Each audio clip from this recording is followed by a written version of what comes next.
কয়েকটা কারণে ইসলামে মানুষকে হত্যা করা জায়েজ। একটা হচ্ছে হত্যার বদলে হত্যা, কেউ যদি কাউকে হত্যা করে তাকে হত্যা করতো, ঠিক যেমন আমাদের আদালত এটা করে না, খুন করেছে ফাঁসি দেয় না, সেম জিনিস। আরেকটা হচ্ছে মুরতাদ হয়ে গেছে, মুরতাদ আগে ছিল মুসলিম পরে মুরতাদ হয়ে গেছে, তাকে হত্যা করা যায়। ইসলামিক স্টেটের প্রধান সেটা করবে, ডেমোক্রেটিক কান্ট্রির মধ্যে এটা নাই। কথা বুঝতে পারছেন? এটা থাকবে ইমাম মাহাদির যুগে ইনশাআল্লাহ, এটা থাকবে ঈসা ইবনে মারিয়ামের যুগে, এটা ছিল ওমর রাদিয়াল্লাহু আনহুর যুগে ইসলামী খেলাফার সময়, এখন নাই। আচ্ছা, তবে তাদের বাঁচার সুযোগ আছে, তাদের বেঁচে থাকার সুযোগ আছে। মনে করেন কেউ কাউকে হত্যা করেছে, এসে পরিবারবর্গকে বলছে যে আমার ভুল হয়ে গেছে, আমাকে মাফ করে দেন, আমি আপনার সন্তানকে হত্যা করেছিলাম, আমি মুক্তিপণ রক্তপণ দিতে রাজি আছি। এখন যদি পিতা মাতা বলে ঠিক আছে রক্তপণ দিয়ে দাও, আমরা মাফ করে দিলাম, তাহলে এর বাঁচার অধিকার আছে, বেঁচে থাকতে পারবে।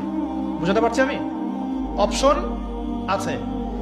আবার কেউ যদি মুরতাদে করে স্টেটমেন্ট দিচ্ছে ইসলাম মানি না, কোরআন মানি না, সুন্নাহ মানি না বলছে, ওকে আপনাকে বন্দি করে জেলখানায় রাখতে হবে এবং তাকে আপনাকে শর্ত দিতে হবে, তুমি কি জেনে শুনে সজ্ঞান এটা বলছো না ফিরে আসবে কথা থেকে।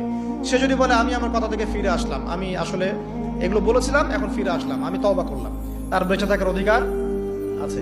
বাট কিন্তু একজন বিবাহিত ব্যক্তি যদি জেনা করে ফেলে, নাউজুবিল্লাহ, যে দেবর ভাবি শালিদুল্লাহ ভাই তোমরা শোনো, যদি বিবাহিত কোনো ব্যক্তি জেনা করে ফেলে, সে যদি খাস তওবা করে আল্লাহ পাকের কাছে, আল্লাহ পাক যদি তার সমস্ত গুনাহ মাফ করে দেন, তারপরেও যদি তার এই মামলাটা ইসলামিক কোর্টে চলে আসে, তাহলে তাকে রজম করতেই হবে, বেঁচে থাকার অধিকার নাই।